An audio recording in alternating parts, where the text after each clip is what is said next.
to myself again.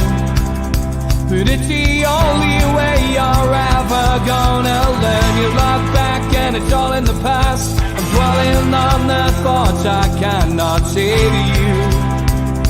If I don't say the words, then maybe it's not true. And it feels alright when they come and say to you. Good afternoon. Welcome to NUFC Matters with me, Steve Wraith, and it is the professionals with me, Mitch, George, and with Stu. And we look back on the last 7 days at Newcastle United. Mitch, great. Hello, everybody. Hi, George. Good way to start the mini break, Mitch, with 3 points at Forest, and not many teams have come back with 3 points from there. It's been a happy hunting ground for one or two teams, but Newcastle did the job, did it professionally, and got 3 points on at the weekend. And deservedly so. Should have had more goals, overcome a particularly awful set of officials, and we had to deal with some of that as well. I was delighted with the outcome, delighted with the effort. That is the kind of thing that could really kick us on for the end of the season. And you're right, with a mini break in place, I think what better way to go into that, properly galvanised and really together as a unit. And we saw every little bit of the good things in Newcastle United over the last year in that game. And I still had goosebumps on the Saturday. I was still pumped. George, what was your feelings after that great result? Well, I think I sent you all a message shortly afterwards saying that after that game, I hadn't felt quite as up for things with Newcastle United since the entertainers, to be perfectly honest. Everything about it for Newcastle United was positive. At no time, even when we went behind, did I think we weren't going to lose that, weren't going to win that match. It was a match we were going to win because all the ingredients were there. And all the things we'd hoped for came right. I mean, Isak was just on another planet sometimes. His pace, his vision.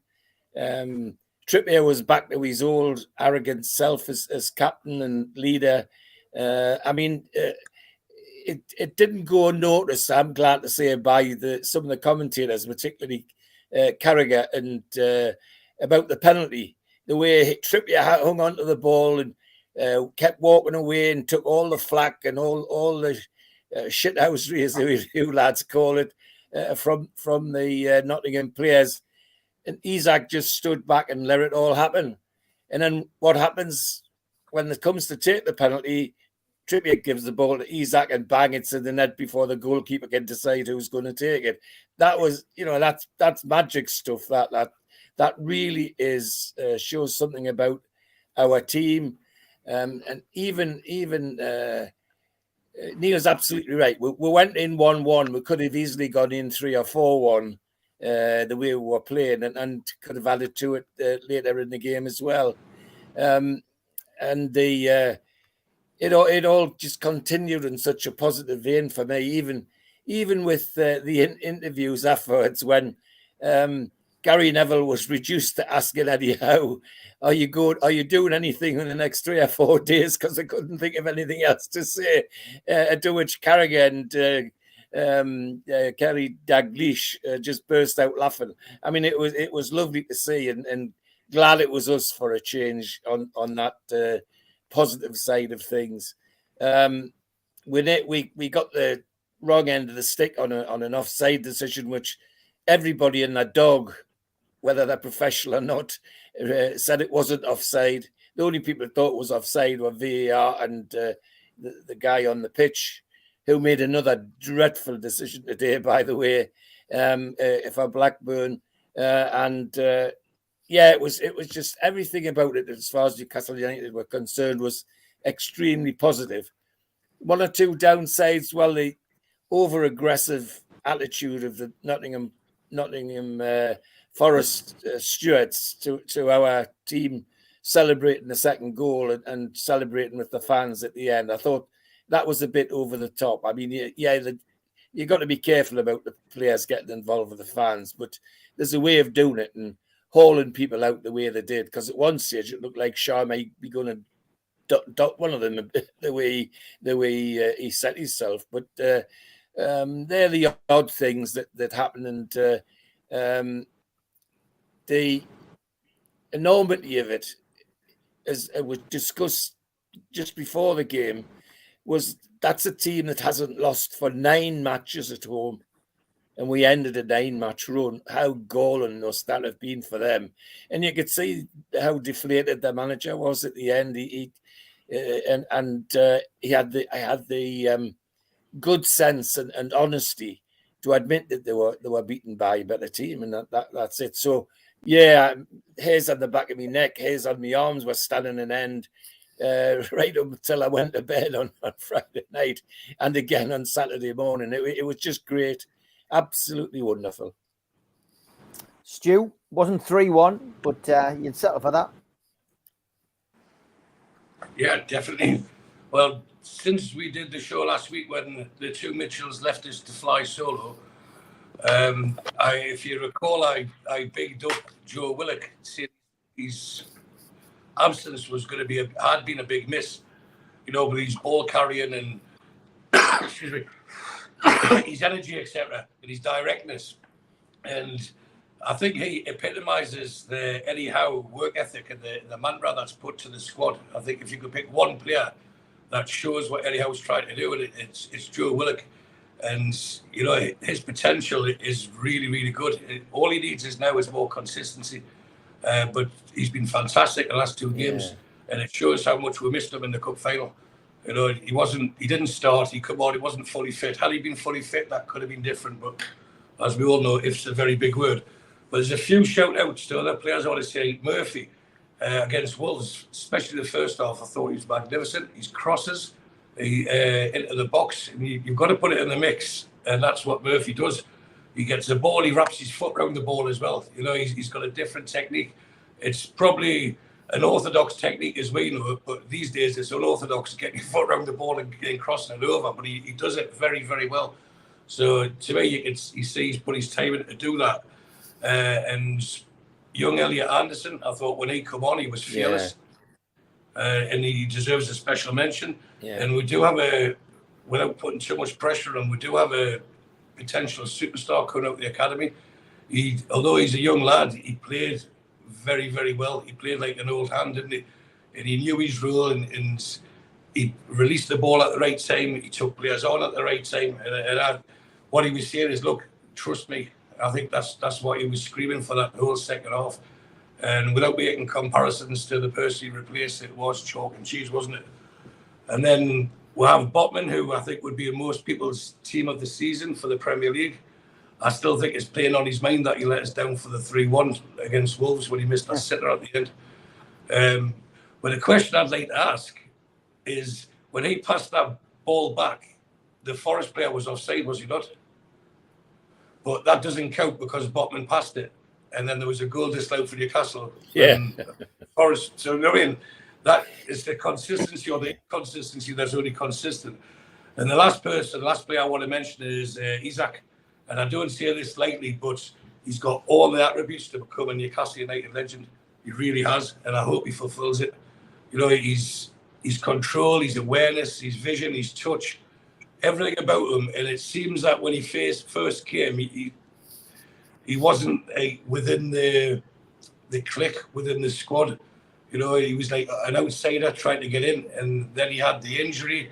But you could see when he scored and the way he was playing, he knows his role and he's leading by example, especially his interview on Sky afterwards, when he says that you were doing a lot of work down the left the first half. Well, we all know he was covering for somebody, but he said, I didn't question it. I was just told that's what I have to do, and I went and did it. So it shows the respect he's got for the manager and the coaching staff, and it shows his willingness to do the hard yards, because he did put a shift in on, well, they all did. But Isaac, who apparently couldn't do the full 90 minutes anyhow, he showed he's undroppable now, isn't he? Definitely. You touched on Anderson, so let's go the other way around now and just ask you on this one first, Stu. How important can Anderson be in the running? You replaced ASM. Might we see Eddie Howe using Anderson a little bit more now? I think he will. And he deserves it. But also, he's, especially with the clamour from us fans with the local lad doing well, and I'm sure Eddie Howe will use him the right way rather than just throw him in and give him, put too much up. Because if he starts against Man United, which I don't think he will, but if he did, and has another good game, then the weight of expectation could weigh him down. We've got to be careful. We've got to nurture this. He is a young talent. He's more than capable, and I know the similarities are there with Foden and how they did it at Man City. They put him in for a couple of games when he was younger, then pull him out, put him back in, and blend him in. But if he plays like he did on Friday, there's no reason why he can't become a regular, or at least come off the bench. You know, he'd be part of the match day squad on a regular basis, irrespective of the fact that no doubt we'll spend big in the summer. Hey, George, what's your thought on Anderson? It was a great performance from the youngster in the second half. And I mean, he hit the bar, you know, with a ferocious drive, and then, you know, had that goal choked off. It reminded me a little bit of Gaza in 1990 World Cup when he was told he wasn't going to get the final. I mean, he looked at a point almost tearful. So, yeah, that's right. And what a knockdown. But the things with that is that it didn't knock him off. No, he came back and improved.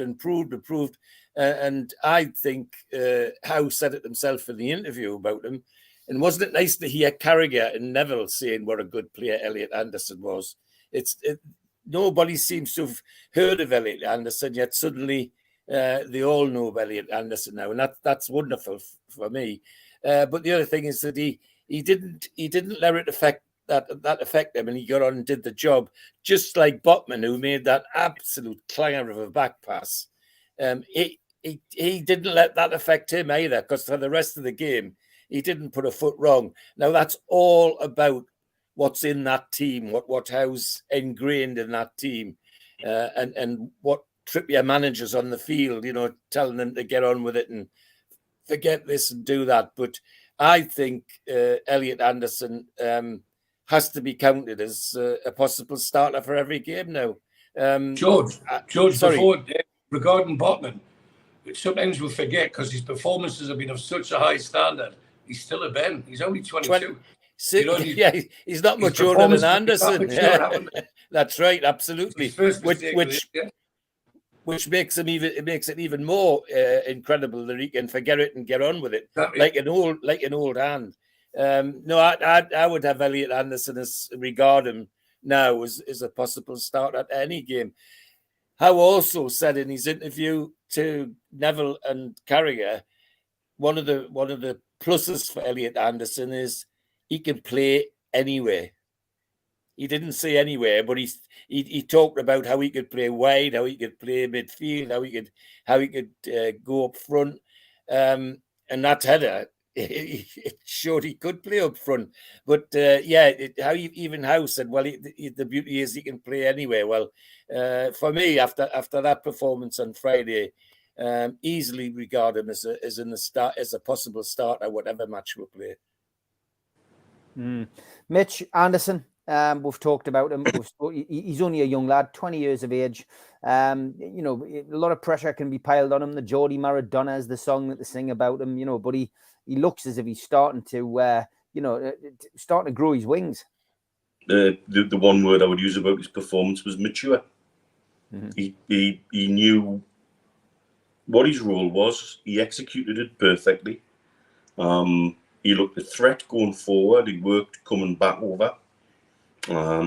He took his disallowed goal really, really well.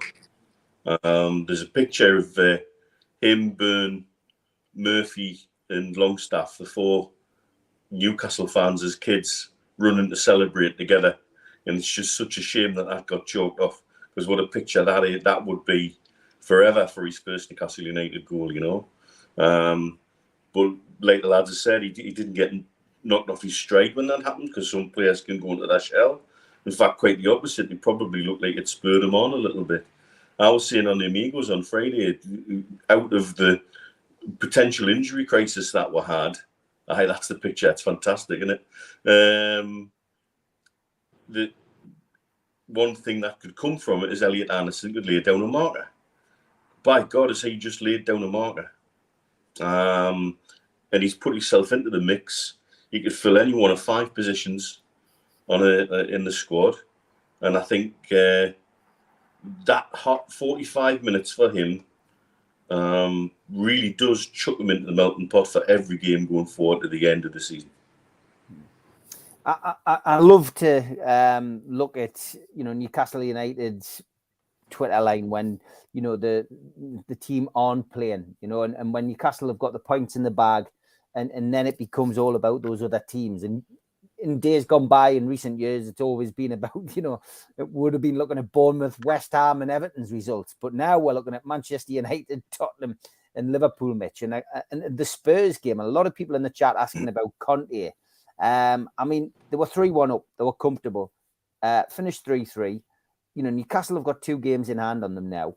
And it's in our hands, really. But Conte, what an incredible interview. And Tom Lynch says it was incredible. I couldn't believe what he was saying. Yeah. John Askew says the contrast in Conte and House temperaments is incredible. I think we're quite fortunate. So what did you make of Conte's outburst, and what do you think the reaction will be? Conte doesn't seem like he's been happy for most of the season. It sounds like he's not been given some of his requests in the transfer market, not getting his own way, and some of the frustrations behind the scenes have just spilled out in front of the screen. Very, very, you could say a very, I guess, emotional Italian way of dealing with it would be one way of looking at it. But it is quite unusual to see a manager come out like that. I think it's probably safe to say he won't be renewing his contract at the end of the season. It puts them in a very interesting position. I had one eye on their game. That was on one of the other screens when I was in Goodfellas watching the Leeds game. And I could see, it looked like a car crash of a game. There was 2 players carted off injured after about 5 minutes, and it just looked like a mess. And very much like what was going on the screen in front of us between Leeds and Wolves. Southampton and Tottenham, it would just look like a schoolboy game where, you score and then I'll score, and then you score and then I'll score. They didn't seem capable to shut Southampton down when they were 3-1 up. They just seemed incapable of dealing with some of the pressure that was being put on them. And again, does that reflect from the pressure the manager's feeling? Is that seeped into the dressing room? Is it a dressing room full of egos that can't be asked at the moment because they're not getting their own way? Which is, again, some of the things you can imply from what Conte was saying. Bearing in mind, it's not the first time he's openly criticised or said something controversial about players. What was he said about the lad? I think that's now gone to Atletico Madrid, Doty, about why wasn't he playing him? And he said to the press guy, "Do you think I'm stupid?" I mean, that's not a way to handle a player in any way, shape or form. And that was earlier in the season. So I guess in some ways, this is something that's been brewing for a while. Spectacular meltdown, yes. I put something on Twitter that was on The Athletic about teams who make changes outside of January for their manager towards the end of the season. Does it really affect where they finish? And the answer seems to be not much. So I guess the question is, do they accept that he's petering out the contract at the end of the season and they've only got 10, 11 games to go and that's it?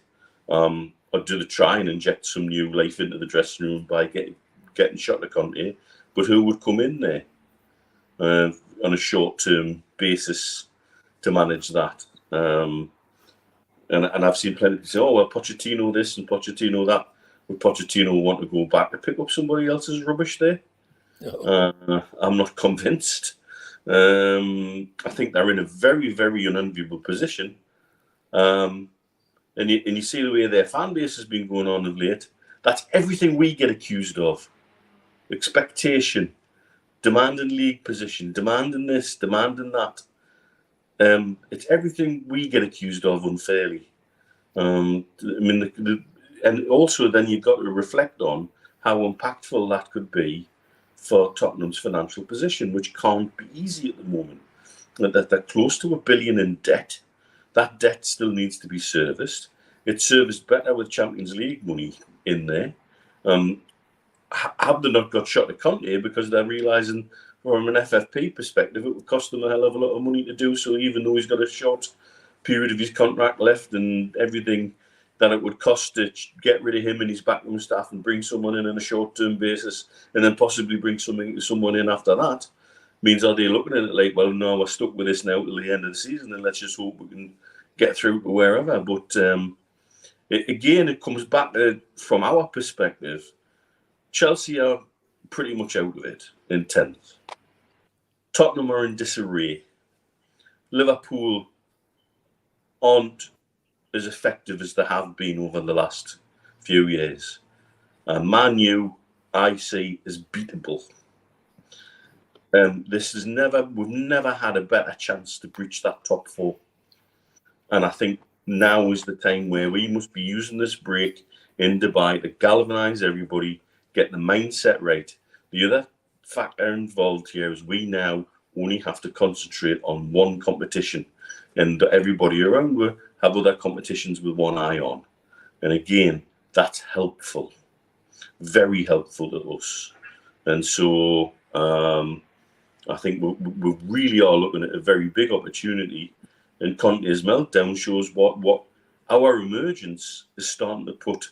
Because bearing in mind, we've had Klopp having a big old whinge about it earlier in the season, and then when somebody I suspect in Liverpool's media office got hold of him and corrected him and said, "Hey, calm it down because what you're talking's bollocks, mate." He was a little bit better and more complimentary after the last game, and didn't make any whinges about oil money. But certainly, this is what our emergence is, the pressure that we're bearing in different ways. And I think that's partly what we're seeing with Conte at Tottenham. He must be under pressure to deliver Champions League football to service their debt. George, Conte lost the plot, didn't he? Well, he did. And in ordinary circumstances, and I use that word advisedly, that was the manager writing his resignation letter, wasn't it? Yeah. Or his sack letter. when you talk about the owner the way he talked about Daniel Levy, it's goodbye normally. In fact, I'm amazed it hasn't happened today. And I think Neil's hit the nail on the head. That's why it hasn't today, because they can't afford to get rid of him and all the things that go with that. But the other thing is that if you're a professional footballer like Harry Kane or Song, and you're at the top of your game, and your manager goes on television like that publicly and brands you with all the other cart horses you're playing with as being don't want to play, don't want to do this, don't want to do that, I'd be knocking on that manager's door if it was me and saying, "Hey, I don't care what you say about them, but you've included me. Don't do it again. Or that's the last time you do it. And when the summer winter comes, it's bye-bye for Harry Kane or whoever." Because that's the kind of harsh stuff you do in the dressing room with the team all together. But to do it public, if he didn't do it to them first and then went out like that and did it in public, I can think of some professionals that would be knocking his door off its hinges to get at him for saying something like that about them. And they would be right, because it was really, really awful stuff. I think, again, Neil's right. It's been coming for a while. You can see his frustration. But there's frustration and there's downright arrogance. Because taking that game yesterday, he can't absolve himself from where they are. They were winning 3-1 against the bottom team in the league. And what does he do? He puts on 2 more defenders and he goes from a back 3 to a back 5. And Harry Kane was playing more time on the edge of his own penalty area for the rest of the game than he was on the edge of the Southampton penalty area. Did that have something to do with the end result? I think it did. And I think that was the manager's responsibility. And again, if I was a professional like Harry Kane and captain of that team, I'd have been saying to me, mates, "Hey, get up there, press them again. Just stop sitting in my own penalty area." Because once it became 3-2, there was an inevitability about it becoming 3-3, and it happened. But as I say, it sounded like for most managers a sacking statement or a resigning statement. But I think because of the situation Spurs are in. It isn't as easy as that, or isn't as straightforward as that. But it was amazing to have that sort of thing. I mean, I'm trying to think any parallels with. Oh well, there is a parallel. We had an idiot called Gordon Lee, didn't we? Who told everybody that we went to A for I think it was a Texaco Cup match, and he didn't send the reserves. He sent the third team to play Ayr United, and we got walloped. And when he was criticised by directors and everybody else, I'm the manager here at Newcastle United, and I decide this and I decide that. Well, you did for a while, but not for very long. That's the sort of stupidity I ranked it with. It really was not nice for football, and how those players could play for him again after that is the other issue. How do Spurs get 11 people on the pitch who want to battle for everything now? Because I'm not sure they can. Stu, does this give us an advantage then in this battle for Champions League? Yeah, it does. I mean, as I've said before, my son supports Spurs, and there's a guy at work who's a big Tottenham fan. So the first thing I said to him this morning was, winning away at Southampton is not for everyone. And he said, we've done it twice, move on. But we've got an opportunity. I think I mentioned Conte, then I'll talk about us, because that's what we're here for. Yeah. Conte is quite clear. It's quite clear that he doesn't want to be there. The board don't want him there. And there's this impasse. That's not impasse in case Ben Jacobs is watching. There's this impasse where it's like, who blinks first? And it's like, he's just saying, pay me off. And they're probably scurrying around thinking, well, can we get rid of him for contempt of contract or breach of contract or something? And it's not a nice place to be in. So they're in a position. What I'd like to talk about is Newcastle's opportunities, because even when we're talking about projects, and you get, again, we'll mention the Stockholm Syndrome that Mitch mentioned at the start of the season. We're ahead of schedule on this project, but that doesn't mean we should stop and say, oh, hang on. Let's hold back a bit, because we'll do this. What we're doing now, we'll do in 2 years' time. Get the opportunity, you take it, you do it now. So I don't understand why people are suggesting it's a bad thing. We've got an opportunity to succeed earlier. I don't think, now bear in mind, Tottenham are still above us, and they're in such disarray. Will that be the case next season? Will Liverpool and Chelsea be as poor next season? Exactly. So we've got an opportunity. It's created itself through no fault of our own, or maybe it's just the mental pressure of the great Joni monster getting bigger and bigger. But we should be trying to grab this with both hands. And we've got an opportunity to justify, if we get the Champions League, bigger sponsorship. We've got an opportunity to attract blue chip players. If we don't qualify for the Champions League, we'll have to go at the next level down. And the other ones will get stronger because they'll be able to attract them. We need this Champions League spot. It gives us an opportunity for us to challenge Europe's elite. And, wouldn't it be nice to go back to the Milans and the Barcelonas and stuff like that? We need to start thinking more positive.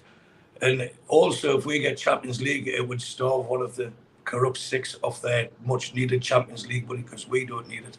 They really do. They're all living on borrowed time. But I'm sure the board, the managers and everything else will be trying the utmost, as we will as fans, to get this Champions League thing. But the one thing that I want to talk about is when people say, oh, our squad's not good enough.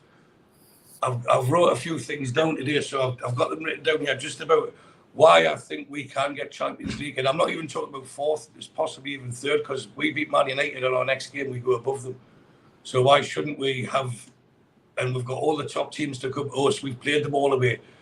Up until Christmas, we averaged 2 points a game. We had a little blip last month, which took us just below 2 points a game. And that was playing the top teams away. We've got them at home now, so that should put us back to 2 points a game. So Newcastle have got 12 games left, and 2 points per game on average for the next 12 games. That's 24 points. Add that on to the 47, that gives us 71 points. Tottenham have got 10 games left.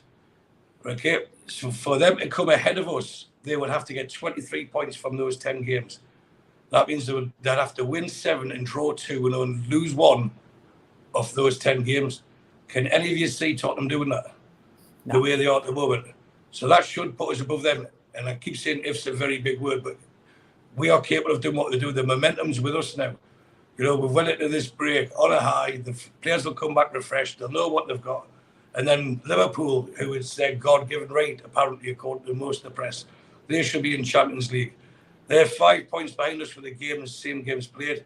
So that would mean they would have to get 28, 29, 30 points with the goal difference.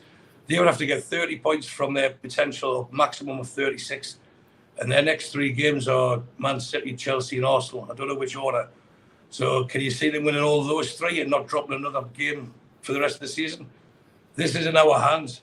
It really is in our hands. And I think it's about time we actually start believing it instead of fearing the worst and hoping for the best. It's about time we're going to have to get the way the Saudi owners do it. Obviously, Amanda and Mirdad are very forward thinking. They want us to expect the best. You heard Amanda after the cup final. We will do this. We will do that. We will win this. And that's the mentality we've got. We've had Mirdad talking about skyscrapers and getting into the Champions League, whether it's 3rd or 4th, it'll unlock so much justification in sponsorship. It'll be unreal because they can't point the finger if we're getting Champions League sponsorships from the Europa League or the conference. We're in the Champions League. They're getting it. Why can't we? They're getting it. Why can't we? And the one thing we've gotten a huge advantage of is where our ownership is based. And this is where Mitch and myself agree on constantly, that you can't undermine the potential of a successful Newcastle United in this region and how everyone would want a part of it. You start saying, right, we are Newcastle United, Newcastle players will be sponsored on billboards and everything. And it opens up so much potential for different sponsors, what we would call stupid sponsors. But over here, the Premier League cannot say that's not a fair value, for example. Now, I know on the Migos you were talking about Saudi Airlines and RIA, or the Riyadh Airways that's coming in. They'll be in competition with each other. But a new airline needs exposure. Emirates have got it. Qatar Airways have got it. These will need it. And why not go into the Premier League where everyone else has and look at what they're paying? So could we have a training ground, a stand, a stadium sponsored also? And that's without touching the Aramcos and stuff like that. We really do have a limitless potential with where we could go if we could get into this Champions League this season. And I don't care if it's 2 years or 2 decades too early to the original plan. Let's get crash the party, piss all over their parade, and just carry on marching on. So I honestly think we can get Champions League. I know I keep saying 5th, but that's my Stockholm syndrome. I don't want to be too disappointed, but it's all in our hands now. And if we look at the figures and the fixtures, how can these teams say they will confidently finish ahead of us? I don't see how they can. Halfway through the show now, time for the ads. Big thanks to all our sponsors. Thanks to Skips and Bins. Telephone 0800 25 45 25 3. Email inquiries at skipsandbins.com. Website skipsandbins.com. Easy contract free and pay as you go waste collection. Thanks to Mr. Vicky's Sauces, handmade in Cumbria. And you can find them at mrvickies.co.uk. Email info@mrvickies.co.uk and place an order by phoning 01768 210 102. Thanks to Frui Vita Getaways. Book your holidays or short breaks in the UK or around the world with them. Let them find your happy place. ABTA and ATOL registered. You can contact them by emailing fruivitagetaways@gmail.com. Call or text 0792 842 7895 and join their Facebook group at Frui Vita Getaways. Thanks to Media Arts for all the technical help and videos that they do. And thanks to qtechshop.co.uk, the makers of pool tables and snooker tables in Wallsend, Newcastle. If you want to join the channel, click join and you can see the various rates that you can pay to help support us. If you want to join by subscribing, hit the subscribe button, that is free. Hit the thumb up under the video to help the algorithm and click share to other social media platforms. If you do subscribe, we do give you a free car sticker. Just email John at nufcmatters.com and he will post you one out. If you want to join the cult, which is a one-off payment of £25, where you get a scarf, a pen, a cup, and entry into the monthly draw, then go to nufcmatters.com and look for the cult membership or put your phone over this smart code and it will take you straight there. We are available as well as a podcast on iTunes, Spotify, Podbean, and the rest. And we do support the food bank on this channel. So if you want to make a virtual donation from anywhere in the world, go to nufcfansfoodbank.co.uk and put your money into the match day bucket. We've got some events coming up. First off in April, April the 3rd, 4th, 5th, 6th and 11th. Peter Beardsley Soccer School is back for ages 6 to 16 years. Go to peterbeardsley.soccerschool.com for more information. An evening with John Anderson at the Time House Surf Cafe, Tuesday the 18th of April. Book your tickets direct from the venue. An evening with Frank Clark and John Gibson 2 nights later, Thursday the 20th of April at the Irish Centre. Tickets from nufcmatters.com. An evening with Nobby Solano at Laurel's in Whitley Bay is May the 11th. So contact the venue direct if you want to go to that event. And we've got our NUFC Matters end of season party, which is the 27th of May at 7 o'clock. Tickets are a tenner from nufcmatters.com. An evening with Rob Lee at Louis Liquor Store, 1st of June, and tickets direct from the venue. And an evening with Rob Lee, Lee Clark and John Beresford, Friday the 2nd of June at the Grand Hotel Gosforth, which is in aid of the Healing Tour charity. And you can get your tickets direct from them at the healingtour.org.uk website. Just click events. A little bit later in the year, an evening with Gavin Peacock, July the 10th. Tickets from nufcmatters.com for that one. And if you like your boxing, a night of champions featuring Frank Bruno, Ricky Hatton, Nigel Benn and Joe Calzaghe. Tickets for that one from goldstarpromotions.com. And John from QDEC has launched these Isaac t-shirts. You can get them from the website, nufcmatters.com. Nice little t-shirts then with a number on the back as well. Well done, John. And as you know, we've been doing the raffle tickets for the Alan Shearer Bowl. Well, it is sold out. So the winner is... The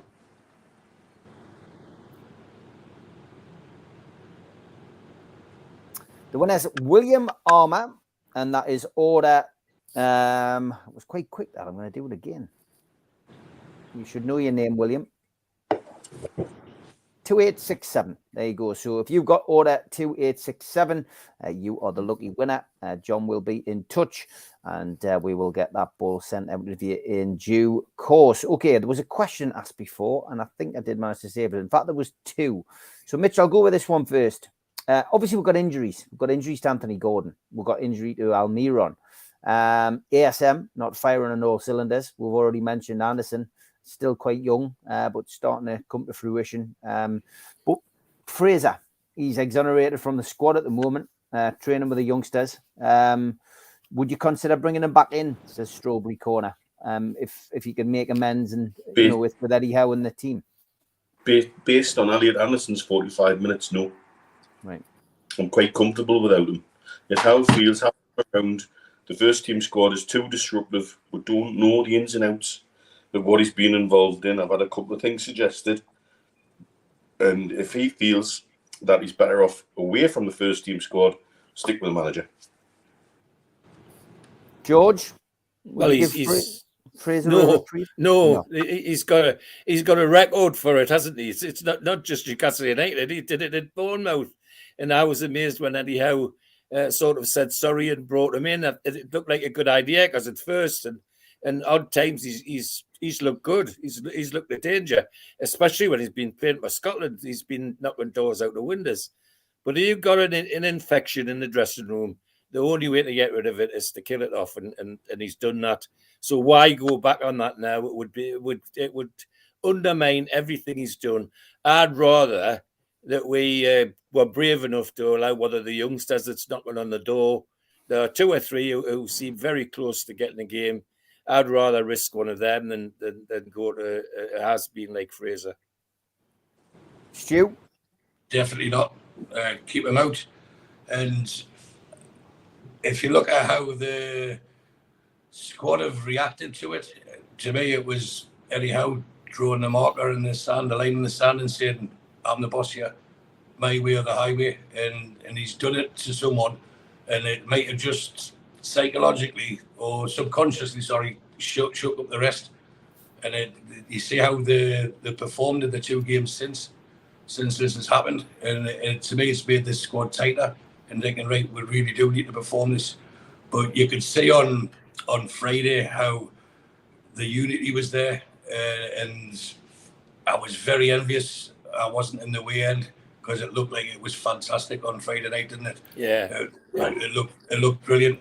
But with Fraser, he's proven to be a bad apple, and it would be weak of how to let him back in.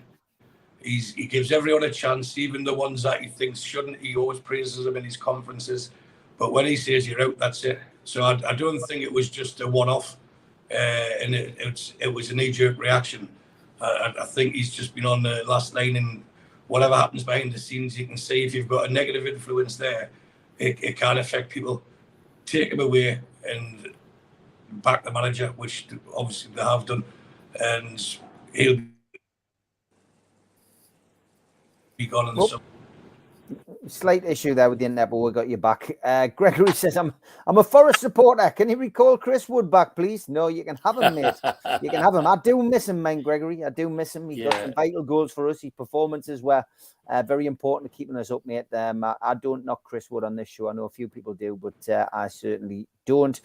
Gary says, you're right, Stu. It's Eddie's house, not the house of Fraser. I see what you did there, Gary. Very good. Very droll. Diamond Tints. Now, I haven't seen this interview, so I don't know if any of the panel have. He says, what do you make of the interview with Ruud Gullit this week, claiming that Sir Bobby Robson wanted rid of Alan Shearer? Has anybody seen the aforementioned interview? I certainly haven't, but it's a well-known fact, I think, that Bobby was going to sell Alan at the later stage of his career. There was talk of him going to Liverpool, I think. I haven't seen the interview.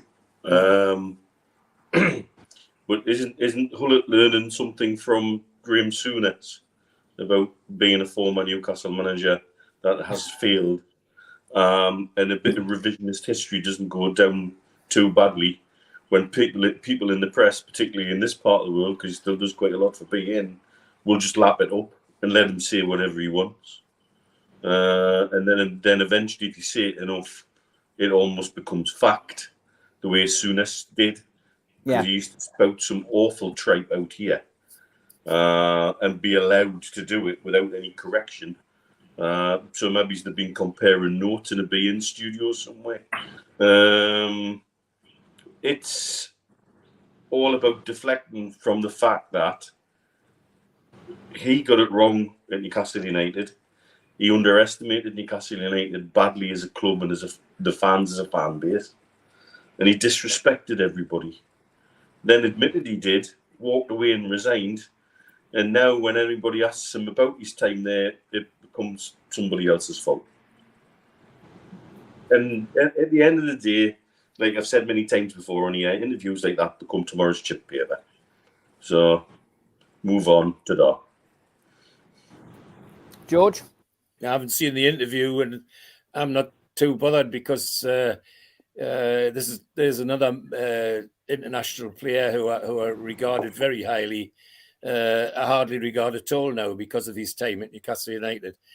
Could have been a hero like so many of them, like Souness, if you like, and it blew it because he wanted it all his way. Couldn't understand that they couldn't adapt to what was required in Newcastle, both the club and the fan base, and had to give it up in the end.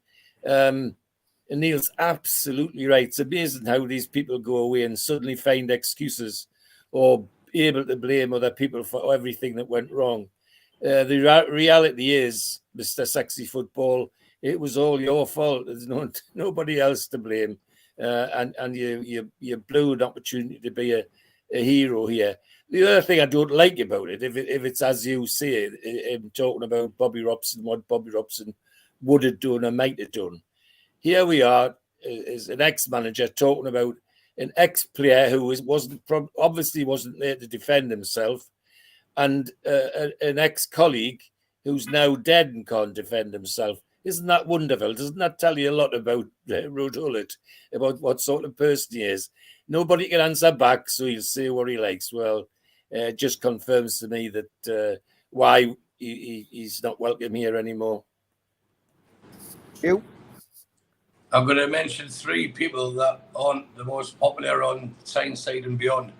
But Michael Owen said something similar, didn't he? Regarding Shearer and the links to Liverpool when he was having a spat with him. But that's the last time I'll say his 2 words without a swear word attached to it. His name without a swear word attached to it.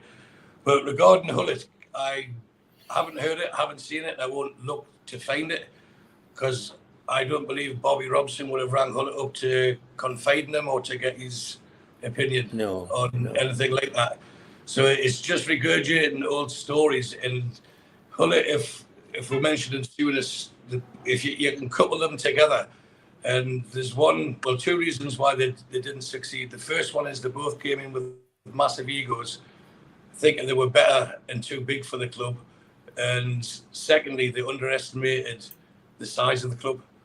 And then the 2 things collided, and you have to take a backward step and start again. And they were too proud or too stubborn or too egotistical to do that.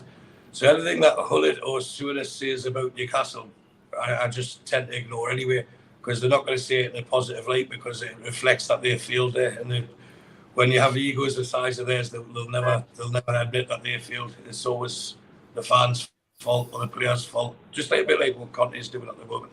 So it's nothing but it's good that they want to talk about Newcastle again, though, isn't it? It is, yeah. I posted this up, but Keith's posted it again. Brighton versus Manchester United, or Fulham, and Manchester City versus Sheffield United is the FA Cup semi-final draw. Enjoy it while you can, lads. It'll be us next year. Ian says the Hullet interview was on BN last week in a Champions League match with Gray and the Keys. It's on YouTube. Okay, cheers, Ian. We'll have a look at that. I had a feeling it would be out here because you've been out quite a bit recently, and like I say, when people like him and Souness start to talk crap about Newcastle United, Keys and Gray, they don't contradict. Yeah, exactly. It's just you got to Hullet with his big giraffe head and monkey boy Keys thinking it's fantastic. It's like a bit of animal form going on. Yeah, it is. It's a bit like Zootropolis, isn't it? Chippers says, do the lads think Wilson needs replacing in the summer? Surely we can't keep carrying him for much longer. I mean, Stu, I'll start with you on this one. Mitch, finish with you. The situation with Isak is that we're starting to see the best of the kid. I mean, that was a sublime finish on Friday night. All round, a great performance. The way he took the penalty was great. Everything that he does, Stu, for me is just, he's starting to look every inch the £60 million player. My feeling is with Howe not playing 2 up top, Wilson's going to have splinters in his backside if Isak stays fit for the rest of the season. So can you see Wilson staying? I don't think so. I think they will look to replace him. I think they would look to bring somebody in and maybe try to keep a hold of him, but I think he'd be 3rd choice next year. I think it'll be Callum Wilson's choice as well. I think he realised he's not going to be 1st choice. He's at the age where he'd want to play regularly when fit. And for us, if we have the aspirations that we have got, you can't have someone who's going to play a 1/3 of the season. It's unfortunate with injuries because he's been a great servant. You can put him in the same bracket as John Joe Shelvey, etc. Although I think he's performed more consistently better for us than what Shelvey did. And with someone like Wilson, I think he'll do a very good job in the mid to lower reaches of the Premier League. We're going in another direction. And as you mentioned there, Isak, that's the sort of signings that we need now to take us to the next level. And I think Wilson, the type of character he is, and the belief he has in his ability, because he does have it, he'd be like, no, I want to keep proving myself. But if he's not going to do it at our team, let's get some money in as well, because we do need to keep generating money. And the squad does need to be reshaped. And if we're going to bring better players in, we need to get the money in as well as the sponsorships, and then we'll have the biggest summer spending-wise of our history. And this is where we've mentioned so many times, we can't be too loyal to certain players. We've just got to like, okay, this is the next cycle, and the ones who are good enough will stay, and just trust the process. And someone like Callum Wilson, I think, will fall by the wayside. Okay, George, Callum Wilson. If we're going to make progress, we've got to look at all areas of the team. And at the moment, as sadly, as I think I've been saying since the World Cup break, Callum Wilson needs either help or to be left out of the team altogether. And inevitable when you get to his position in his career, having played at that level and put himself about the way he has. Nobody can deny he hasn't done that. He hasn't indeed. But he just isn't doing that now, and it seems as though he can't do that now. So, yeah, you got to replace or at least get someone who's ready to step into the breach when he does depart. But I think he will depart in the summer, is my honest opinion, and we'll get another youngster to go along with Isak. Mitch, it's one of the positions where a little late on's up front, and I could see him being kept around if he's happy to have a not guaranteed starting role to fill in where necessary, to potentially be impact off the bench if needed.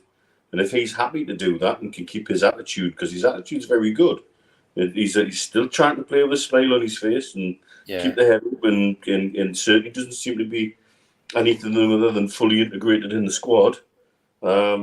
He'd be a good character to keep around for another season, provided he could accept a more limited role, because I think we do need another striker in. And I could see Isak, another striker, and Wilson being three decent choices at number 9 for next season, because if we do manage to get Champions League qualification, we're going to need as many bodies as we can get. Yeah, I think we do. It's an interesting question from Barry as well. I mean, it's one we can't really answer, but he just says, how many players do you think will get in the summer? He says, I agree with Liam Kennedy that we should only keep 13 or 14 of the current squad going forward. I mean, Mitch, it all depends on financial fair play. It depends on what sponsorship we get in, which is just what Stu said, what kind of commercial deals we can secure. We've already secured a few, it has to be said, but the big one hasn't landed yet. We need a big shirt sponsor, possibly a ground sponsor. We're also going to see natural, squad churn. We've got players coming to the end of contracts that are going to be allowed to go. There's no doubt about that. One of the lads bumped into the squad up at the polo club today and was talking to Richie. And Richie's already in talks with other clubs for the end of the season. But apparently seemed in really good form and really upbeat and really positive. And this is why you keep people like that around the squad. But we have a squad that includes people like Richie, who really weren't top flight Premier League players 2-3 years ago. And they're the ones that we need to start to look to move on, to free up wage space, to free up squad places, and also to balance the books. So I think we've got a great degree of natural squad churn happening. I'll be interested to see now, as we come to Ashworth having a full year, what the summer signings and the Bosmans may be available to come through. So I think, yes, in essence, there's probably about 13, 14 you'd want to say are guaranteed keepers. And then after that, I think there's going to be a significant amount of churn during the close season. Yeah, I would agree. George, players in and out in the summer. It's a way off yet, but I think we will make changes, won't we? Because of what Mitch, because what Neil says, essentially players coming at the end of their contract. There's going to be some natural ins and outs as well. That's right, and you we don't have to be nasty about it. I mean, Richie, not a high-class player, but by God, what a hard worker for Newcastle United. Sort of player we desperately needed when we wanted to be out of the Championship. You'd run through brick walls for Rafa and anybody else that had a black and white connection. So, we just say thank you and goodbye. And he's a sensible professional. And no doubt he will have something lined up, as will some of the others. I've certain that they will go with good memories, and I wish them well. And it's inevitable that this will happen if we're going to carry on with this development plan that we're talking about, this project. We can't stand still. It's inevitable. As Stu's already alluded earlier, if we're thinking about Champions League this year, you would think about it next year when Chelsea, Liverpool, possibly Tottenham, Arsenal, Manchester City, all going to be firing on 10 on 6 cylinders next start of next season. It might not be as easy next time. So we do need bolstering to be in the mix again next year, and that's great. That's what we want. So it's inevitable that there will be possibly quite a big turnover, I think, this summer. It's I'm having a smile to myself because I've been, as you know, I've been swatting up for those were the days in the season we're about to start. We only had 2 players in. One was a freebie from Scotland, and the other was a cheap centre forward from Preston North End because Joe Harvey had no money at the start of the season. What a difference time makes, isn't it? Yeah, 73-74. We're hoping to do that live on Saturday, me and George. So keep an eye out for that next Saturday, international weekend, of course. So great opportunity for me and George to bring that show back. Looking forward to that. Stu, ins and outs in the summer. It's a little bit ahead, but there will be plenty, won't there? Absolutely. I touched on it earlier about loyalty. It's like there's no room for sentiment. Like when I'm doing interviews for people to work with, they work for our company, and the sort of thing I say to them is, it's not how we enter the company, it's how you leave it. And I think that's the same analysis with, not just Newcastle, but with football. Some players will leave, and when they come back, they get good reception. Some players leave with the tails between their legs. Some players leave spitting the dummy out. But we've got a squad that is, well, it's carrying people, but we knew that before the takeover. And since then, like you say, you can't just have wholesale changes. I remember the show that he did, and Keith said he would take 16 of the squad out. And I think within 3 or 4 windows, the 16 you mentioned will all be gone. But obviously you couldn't do it in one go. But if you look at it, you've got thank you very much to Matt Ritchie, thank you very much Paul Dummett, thank you very much. We've just mentioned them earlier, Fraser, thank you very much, Lewis. There'll be so many people who will go, but then you've got others that can generate money. But again, you have to be careful of a mass exodus taking away the spine of the squad, the camaraderie behind the scenes that we often refer to. You can't just say, right, you 12 come out and we'll bring 8 in, because then that still leaves the squad light and too much quality. So we'll have to get the balance absolutely right. And again, we've mentioned people like Wilson. Could he go? Should he go? Will he go? So I reckon there's about 11 or 12 that know they're safe. But I think if you talk about starting next season, I reckon only 5 players in that change room can put their hands up and say, yeah, I'm definitely starting next season, which is what's keeping them on the tours now. I think for this running, prove that you're worth the position in the starting 11 next year. And you have the links of Mason Mount coming to Newcastle. Well, if Willock continues to play like he's doing, he's a better player than him. That might be a big statement, but he offers more energy, and if he just needs to get the eye for goal in a bit more, and be confident enough to shoot and composed enough to shoot, we could have another world beater on our hands there as well.